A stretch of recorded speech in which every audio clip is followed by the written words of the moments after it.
Good evening. I'm Laura Painter. Thank you so much for streaming with us right now on ABC 10 Plus. We are following breaking news: a large fire and explosion at a fireworks warehouse in Yolo County. The Yolo County Sheriff's Office said the explosion happened near County Road 23 and County Road 86A. And we take a look at your screen right here.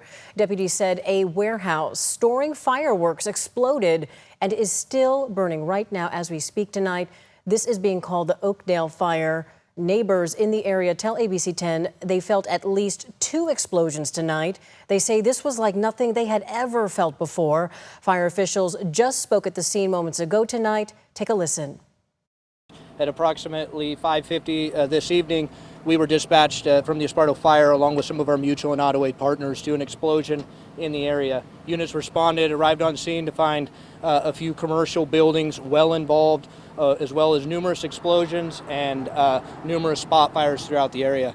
We called in additional resources. We were able to mitigate and contain the surrounding spot fires, and currently we have crews maintaining a safe perimeter around the area, and that's all we're going to be doing for the night. As far as any additional information that will come out later, we are going to be partnering with our state partners from the Office of the State Fire Marshal for any further investigation. We believe that one warehouse facility, a large fire from that facility led to numerous spot fires in the area. I don't have an accurate number of structure, but there are multiple, with approximate acreage of all fires in around approximately 80 acres in total. So what we do have is the Cal Fire State Fire Marshal's arson bomb unit is investigating. They're taking the lead on it.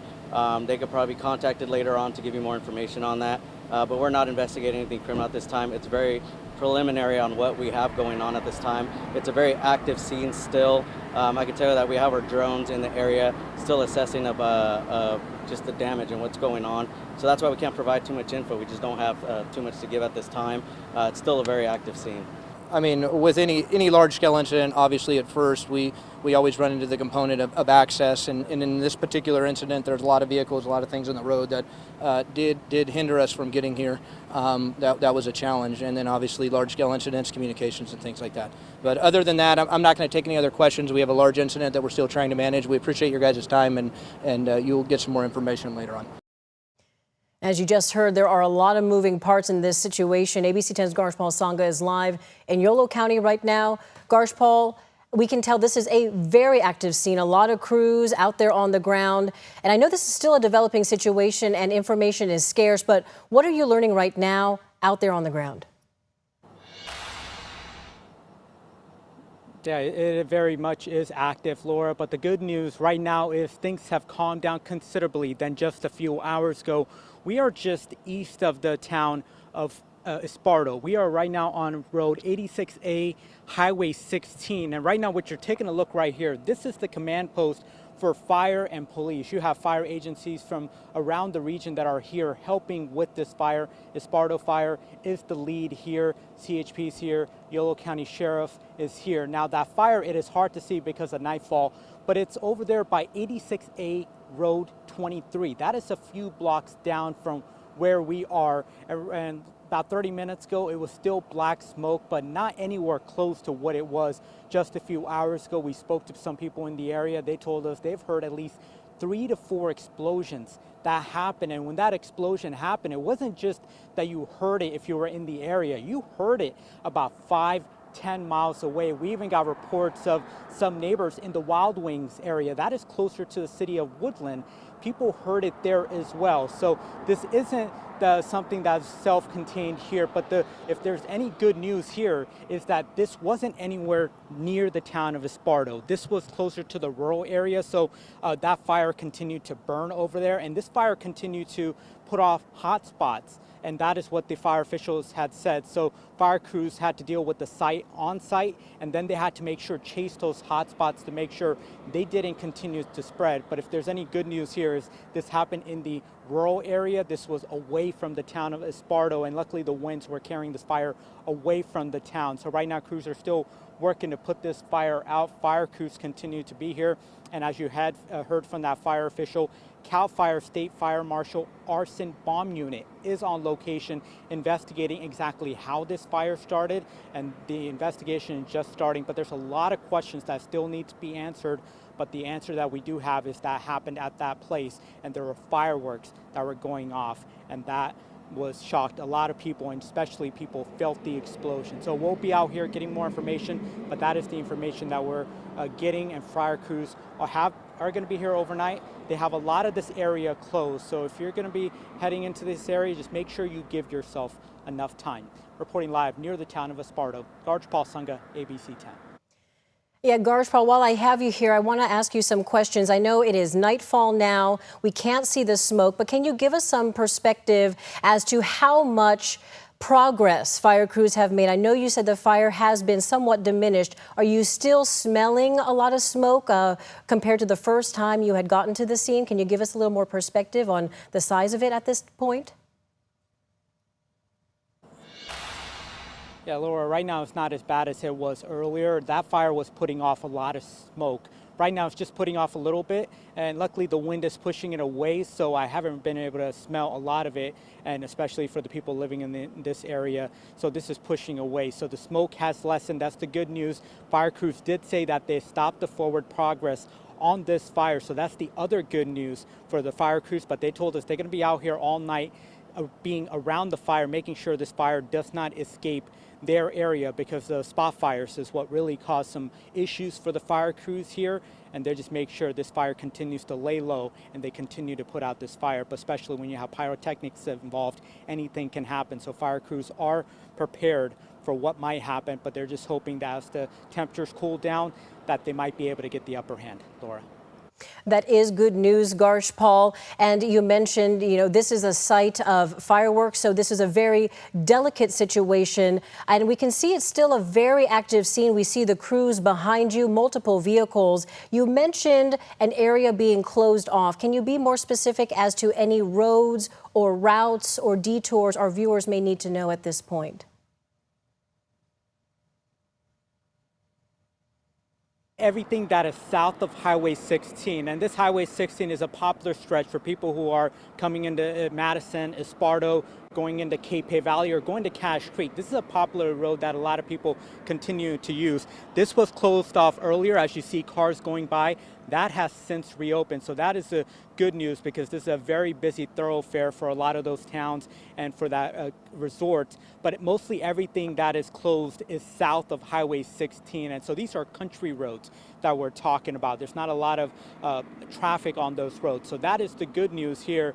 And the homes, it's separate. It's not you have a bunch that are lined up here. You may have one, and then quarter of a mile down you may have another. So if there's any sort of good news that comes about, is that this happened away from the town, because if this happened in a town, you can only imagine what might have happened, as a lot of these homes are lined up right next to each other. But they did tell us that a few structures burned at that rural site, but they're still assessing exactly what happened here, and this is still in the early preliminary investigation. But there's no major road closures at this point. At least there were earlier, but right now from the cars going by, they have opened up. Laura.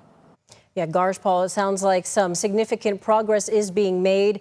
And of course, safety front of mind, especially with this delicate situation of the explosive, the pyrotechnics at this facility. As you've been talking to crews on the ground, have they expressed to you or shared any information about any particular risks in fighting this kind of fire? What have they shared with you? Any particular precautions they're taking?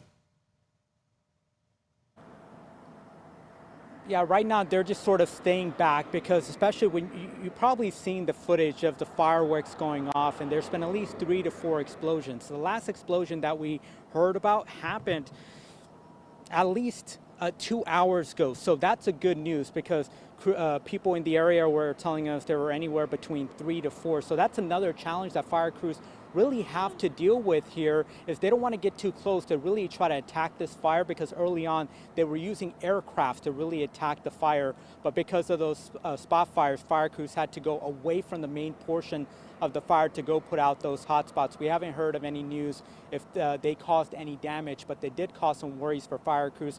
So right now they tell us the fire that is burning is where it started. So right now they're just focused on that, but little by little they're going close because they don't know what they don't know. So they have to be careful, make sure all the fireworks that were there kind of lit off in the fire, but you don't know. So they're just being very careful to make sure they don't get too close, put themselves in a situation that might be compromising. So right now they're just sort of around the fire and going in closer and making sure that they attack any hot spots and any fire that is still burning in that area, Laura.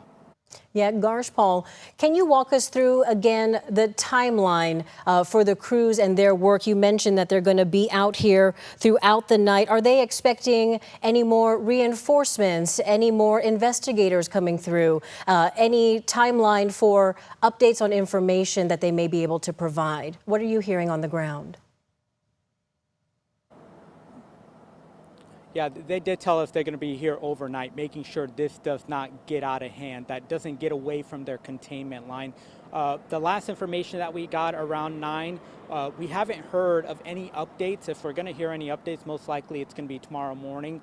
But this situation has considerably changed in just a few hours ago. So that is the good news here, is that what they're focused on is where that fire started at that site. Those spot fires happened in open grassy fields. They were able to jump on that fire very quickly. So right now they're just focused on that, making sure if there's any sort of unpredictable weather that may happen overnight, that they're prepared for it. But right now they're just making sure to have all their bases covered, and that is where they're at right now, Laura. Paul Sangha reporting live for us at the scene in Esparto, where we are tracking an explosion and a fire at a fireworks facility. Thank you for all of that perspective and answering my questions very thoroughly. I know we are still learning so much tonight and so much more to learn in the coming hours. Paul, keep us posted. Thank you. Also tonight, I spoke with California's Deputy Fire Marshal Kara Garrett about the next steps in this fire investigation, what those steps would look like, and who could be at fault for a fire like this. She says what people witnessed today is very rare here in California. Take a listen. So we do believe this location is owned by an active pyrotechnic license holder. And as part of our investigation, we will be working to determine that everything happening at the facility was within our license requirements. This type of incident is very rare, as facilities like this are required to not only follow our stringent California pyrotechnic requirements, but also federal explosive storage requirements. And just giving us some more perspective on a fire like this, in our conversations, I had heard, maybe it's been more than 2 decades since CAL FIRE has dealt with something like this. Can you give us some perspective on the rarity of a fire in this situation? Yes, so this is very rare. And in my time with CAL FIRE, I've never seen it. And then even with our state fire marshal, who's been with our office for over 20 years, he's never seen it as well. So yes, over 2 decades, we have never seen this before. It is very rare. I believe that it's rare just because California does have those stringent California pyrotechnic requirements and also the federal explosive storage requirements. They're both in place. So that makes this a very rare situation for this to happen.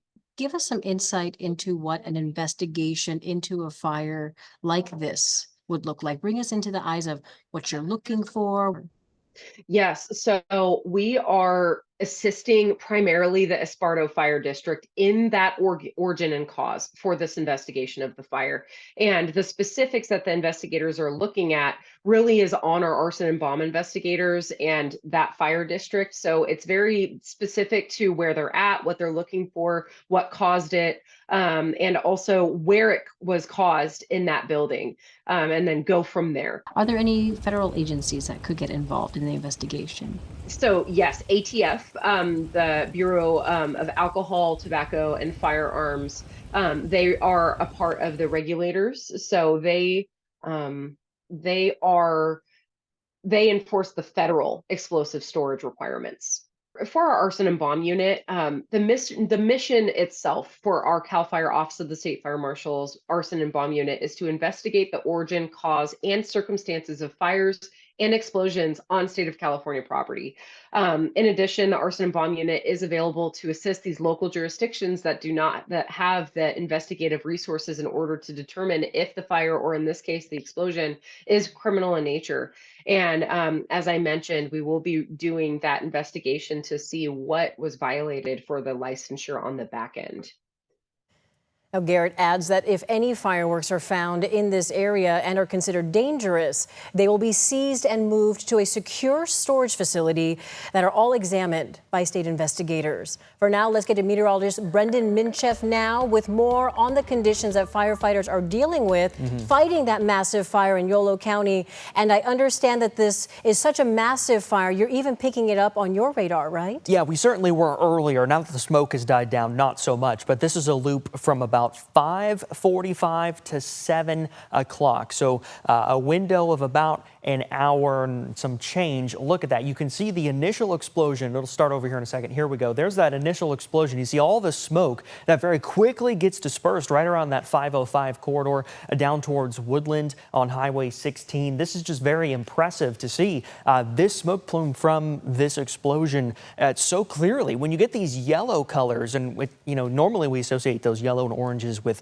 moderate to heavier rain. When you start to see those yellows and oranges from something on the ground, something significant has happened. We'll actually fast forward the radar now and we'll loop it all the way to the current moment. You can see we're not picking up that smoke plume anymore. We had it and then it pretty much disappeared again once conditions did quiet down a little bit. Let's take a look at that Alert California wildfire camera. This is still the fire. So even though the forward progress has been stopped on the vegetation fire portion of this incident, there's still a very active scene, as we've been talking about, at the actual facilities itself. And so you still see the fire burning there on the Alert California wildfire cameras. And because of that, we have some power outages. There's over 2,100 PG&E customers without power right now, mainly along Highway 16 west of 505. However, there is a pocket of folks without power closer to Woodland, on the west side of Woodland along Highway 16. Now, the estimated time of restoration for these outages is about 1:15 in the morning, but of course that is going to depend on how that firefight goes on the ground. It is gusty over there. We're seeing some wind gusts of about 25 miles per hour in Esparto. Once you're kind of getting into those foothills, sometimes those winds really start to pick up as they dive down the foothills into the valley. Wind gusts near Winters right now about 35 miles per hour, whereas here in Sacramento, it's closer to 20. Another thing that we look at a lot, of course, is that relative humidity. It's about 30% along 505. That's not bad. It's not necessarily helping the firefight because it is fairly dry, but it's not necessarily making it all that much worse either because we're not looking at single-digit relative humidity. One thing I will point out, though, it is 74 in Sacramento right now. We're really feeling the effects of that Delta breeze. It is still 87 in Esparto, so it is quite warm because of the lack of that Delta breeze. It's more of a downsloping breeze, which keeps it a little warmer in that area. So that is definitely not necessarily benefiting the firefight there. Those are the conditions that we typically look at: wind, humidity, and temperature. It's not necessarily bad. It could be better, though, Laura. Thank you for that perspective on the conditions that fire crews are dealing with right now. Brendan, thank you. And ABC 10 this evening spoke with Julie Heckman. She's the executive director of the American Pyrotechnics Association to learn more about tonight's fire in Esparto and what may have gone wrong. What happened at that facility that would have sparked such a significant explosion and for it to transfold so very, very quickly? And I think that's what we're eager to know. Again, firework industry has a impeccable record when it comes to safety. And so getting to the bottom of what sparked this particular incident is very important to us. Okay, still a lot of questions remain in this developing situation, but here's what we know right now. We are following breaking news of a large fire and explosion at a fireworks warehouse in Yolo County. The Yolo County Sheriff's Office said the explosion happened near County Road 23 and County Road 86A. A. The fireworks exploded. This fire is still burning right now, but Garshpal Sangha on the scene tells us that crews are making significant progress tonight, which is good news. There are some road closures to be aware of as well. We'll have that on our website, abc10.com. And again, this fire is being called the Oakdale Fire. Neighbors in the area tell us they heard at least 2 explosions tonight. We'll continue to follow this at late news tonight at 11, and you can stream us anytime, any day on your schedule. Just download the free ABC 10 Plus TV streaming app.